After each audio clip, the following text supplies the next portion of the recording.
The Handkerchief by Great 78. Chapter 29. Valentine's Day, 1996. A month later, and Draco almost felt as though nothing had changed. His mother still had not heard from Bellatrix, though she did mention that Lucius had been gone more and more lately. He knew it was a false sense of calm, but part of him hoped that Bellatrix had decided to just go underground, or perhaps escape from Britain entirely.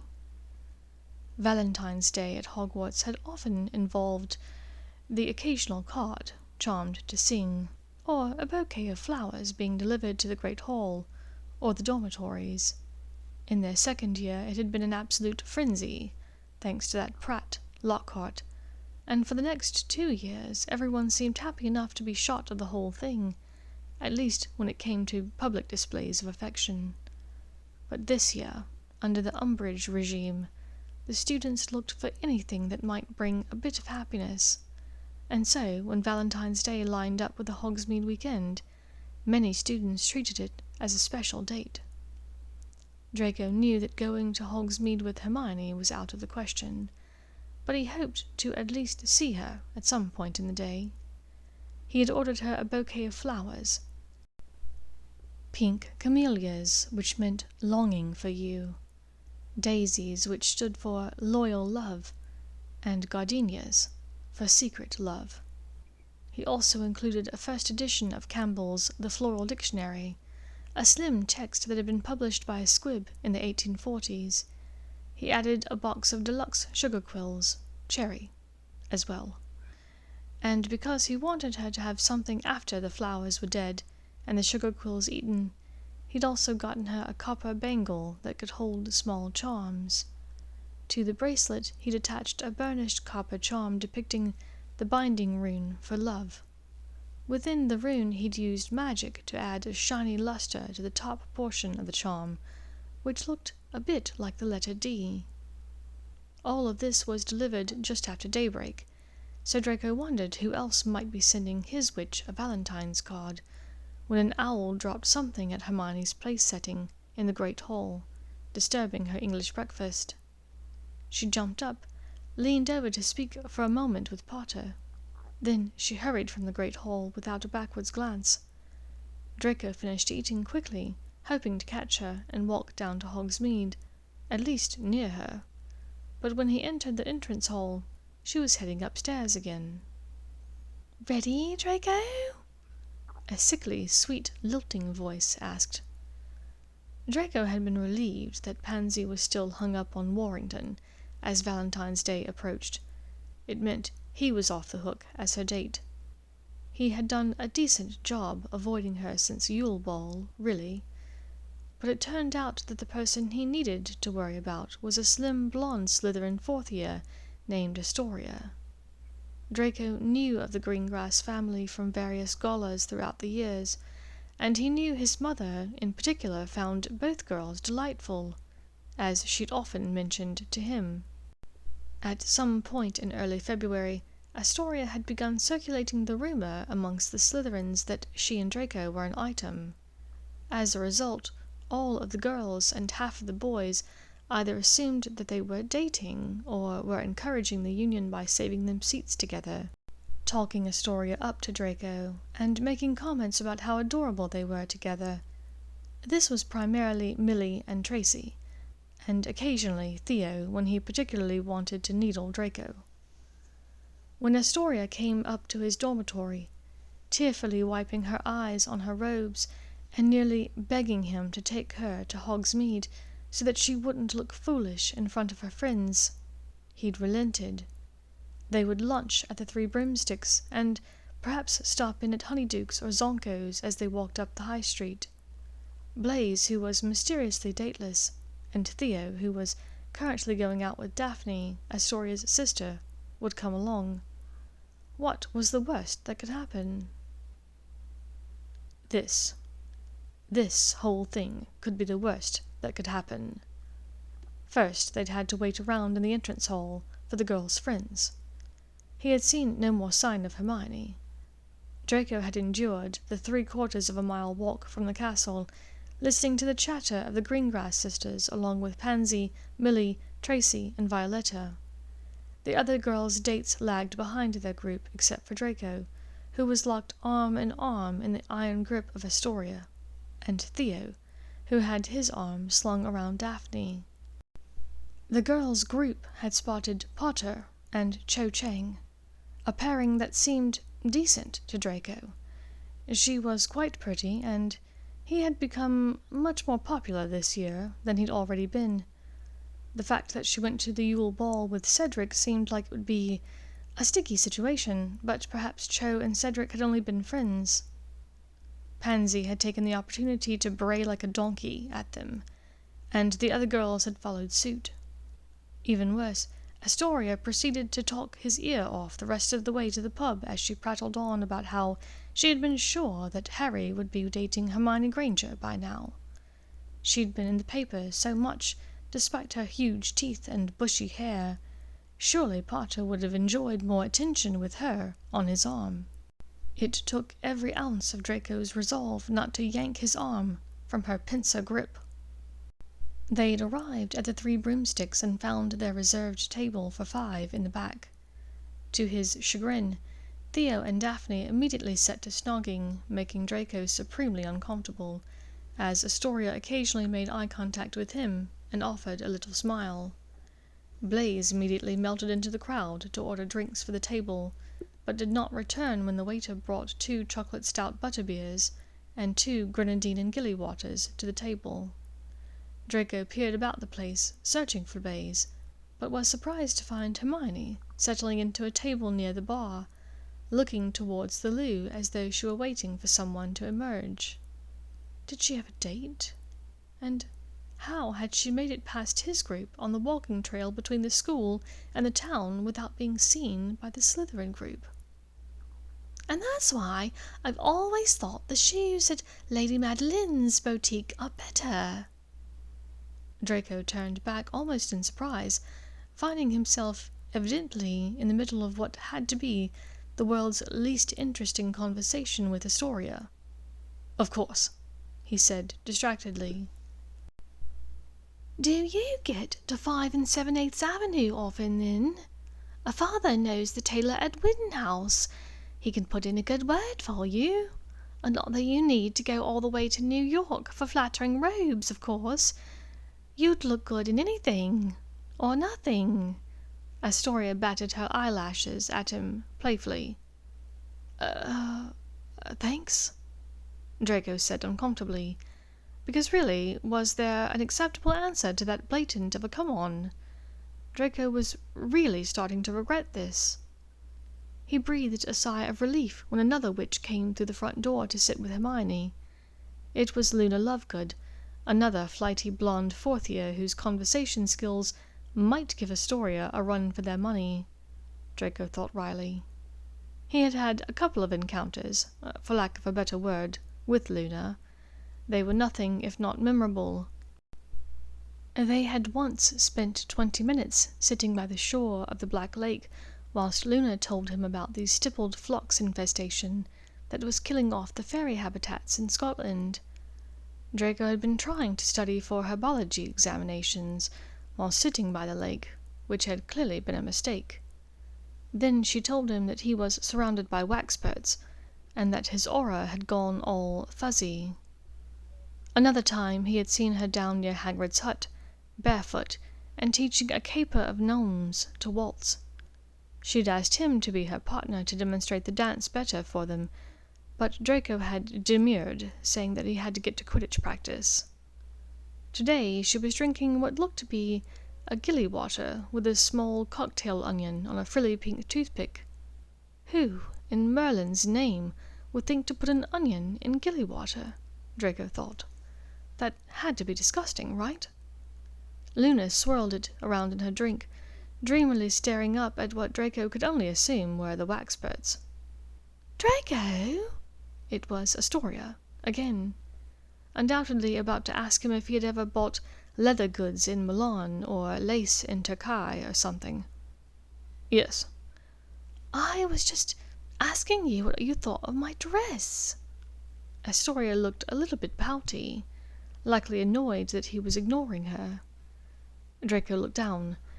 The dress was dark purple and extremely frilly, much like the onion-spearing toothpick currently winding its way through Luna's gilly water. It honestly looked like she'd been caught in a swirl of purple grindylows and had barely escaped. "It looks great," Draco lied. "Only great?"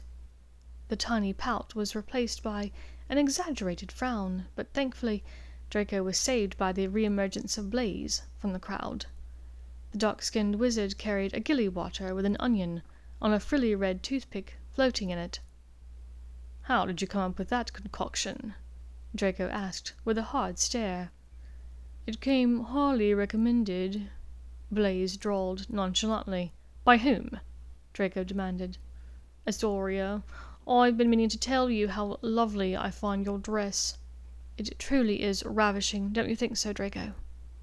Blaze redirected his attention, but Draco would not be letting this go so easily. They would circle back to this later. A short time later, Rita Skeeter, of all people, emerged from the toilets and came to sit with Hermione. She looked a bit disheveled, rough round the edges, as though she'd come straight from her jar. She ordered a straight gilly water, no onion, thanks, and looked ill at ease with Hermione staring her down. Not 2 minutes later, Potter showed up, looking as though he'd gone 3 rounds with the Sphinx and only just escaped. The group of 4, well, 3. Luna looked as though she'd accidentally wandered into the conversation that the others were having. Sat talking for a long time. Draco was surprised to see a bewitched Quill taking notes as Potter seemed to drone on and on. Seriously, what could he be discussing? Was the prophet perhaps gathering fodder for a new "Potter is daft" angle? Then, as Potter held his arms out to demonstrate something big and round like a circle, and then gestured to points on the circle, Hermione and Skeeter both glanced up, quickly and independently of each other, to meet his eyes. Hermione looked away nervously, whilst Skeeter seemed to be bursting with glee. The fog of confusion in Draco's mind cleared, and he knew suddenly what was happening. Potter was talking about that night, the night the Dark Lord had returned. Lucius had mentioned the Dark Lord going round the circle of followers, pointing out the missing, punishing the ones, like Lucius, who had capitulated at the first sign of defeat 14 years before. Draco had a feeling that Potter had just named names. Likely, the Dark Lord had assumed that Potter would not leave the graveyard alive to tell the tale, and so he had not been worried about calling out his followers by name. It was a heavy realization. To hear his own father's recount of the night, Draco had felt separated, not at all connected with it. Now, suddenly knowing that this boy, his classmate and rival, had seen it not as a willing participant, but as a prisoner, made it seem much more real, exposed, and sinister.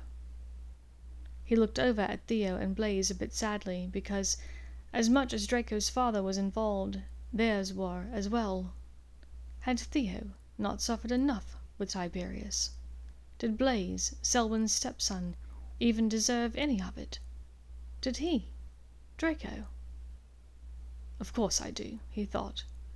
Had it not been he who had taunted Potter and Weasley every chance he got? He who called Hermione a mudblood, and told Vince and Greg that he hoped she'd die in 2nd year?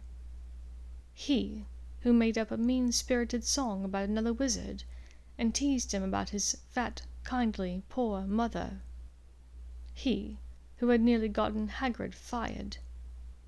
He whose father had sent the worst teacher in the history of teachers to their school? "Yes, the silk ties in Tuscany are divine, but I must say Japanese silk is a class unto itself," Blaze said boredly to Astoria, who was too enthralled in the discussion to notice everyone's lack of interest in the topic. "Can we please talk about something else?" Theo whinged. "Hey, Astoria, you were talking about Potter and Chang earlier, and saying he ought to be with Granger. Well, look, there they are together."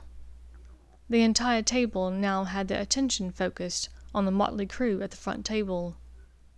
"That muggle outfit Granger is wearing is truly horrendous," snorted Astoria, rolling her eyes at Hermione's fuzzy grey sweater and jeans with blue trainers. Draco thought she looked adorable, and not at all as though she'd been attacked by Grindylows. "Well, she is a mudblood. It's not as though she knows much about witching fashion," answered Daphne. "So, what's the excuse of that other witch, a loony, or whatever her name is? What the hell is she even wearing in her ears? Are those even earrings?" Astoria smirked. Now, Blaise, whose previous expression had been one of ennui, sparked to life with notable agitation. "I believe they look like Gertie roots," he replied in a clipped tone. "And what, pray tell, are Gertie roots?" asked Astoria, mystified. "If I'm not mistaken, they're used to ward off gulping plimpies. Those are magical fish that are used to make a delicious bouillabaisse stew, but they have been known to attack in shallow water." "Oh, really?" drawled Draco with piqued interest. He caught eyes with Theo, and they both tried not to laugh knowingly. "Delicious bouillabaisse, you say?" The waiter interrupted to take down their orders for lunch. He gave Draco an unamused look when Draco asked if the soup of the day was plimpy bouillabaisse.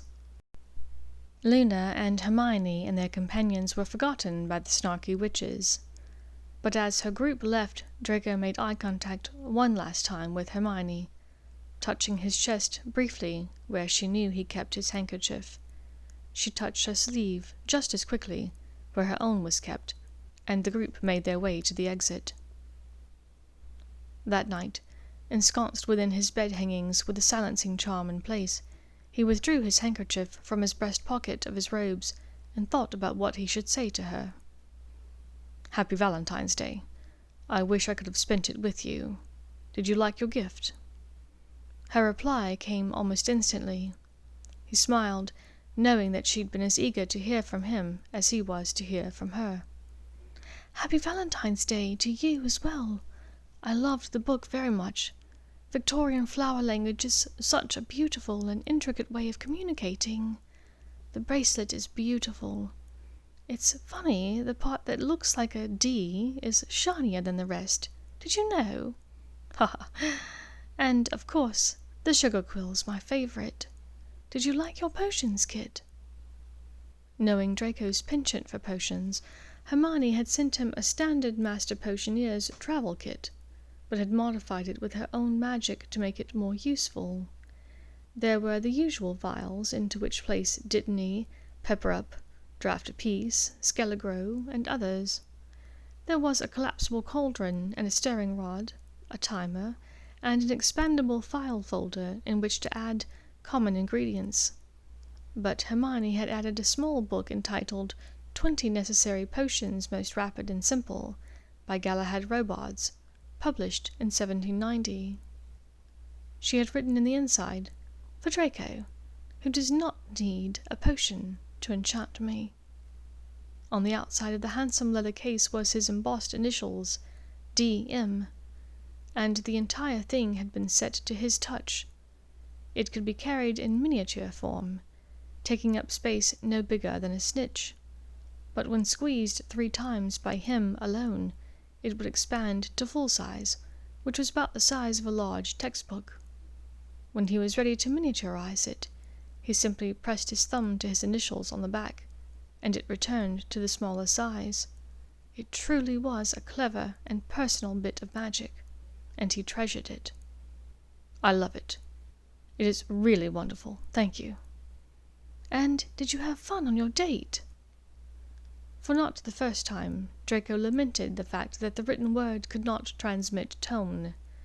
He hoped that she was joking. Surely she could see how little he was enjoying himself at the Three Broomsticks. "Not at all. Did you enjoy yours?" There was a pause for a moment before she wrote back. I know it must have been surprising for you, seeing me with Rita Skeeter, of all people, but it was necessary. So, Potter told her what happened that night, I assume? Draco, it had to be done. The Daily Prophet isn't listening, they aren't reporting the facts, so she's going to publish elsewhere. There are people who won't be happy, including people in his school, including you. I'm so sorry, but people need to know the truth to be prepared. Draco closed his eyes. She was right, but it did nothing to make him feel better. He knew what kind of reactions that Potter was about to get. Anger, resentment from the children whose parents had been in that circle that night. Confusion, maybe even ridicule from those who would prefer to believe that the Dark Lord was vanquished forever. But there would be many who would entirely believe it all, and Draco couldn't fault them for it, because it was the truth. I know. It is the right thing to do. It just doesn't feel good knowing what's about to happen. There's going to be a lot of people in Slytherin House who are unhappy. I apologize to you in advance if things get ugly. She knew he had a part to play, as did she. They had to act as though they were on opposite sides because they were. None of their friends, housemates, families, no one they knew would understand and accept that this was happening between them. On a day about coming together and being united in love, it felt even more miserable being apart.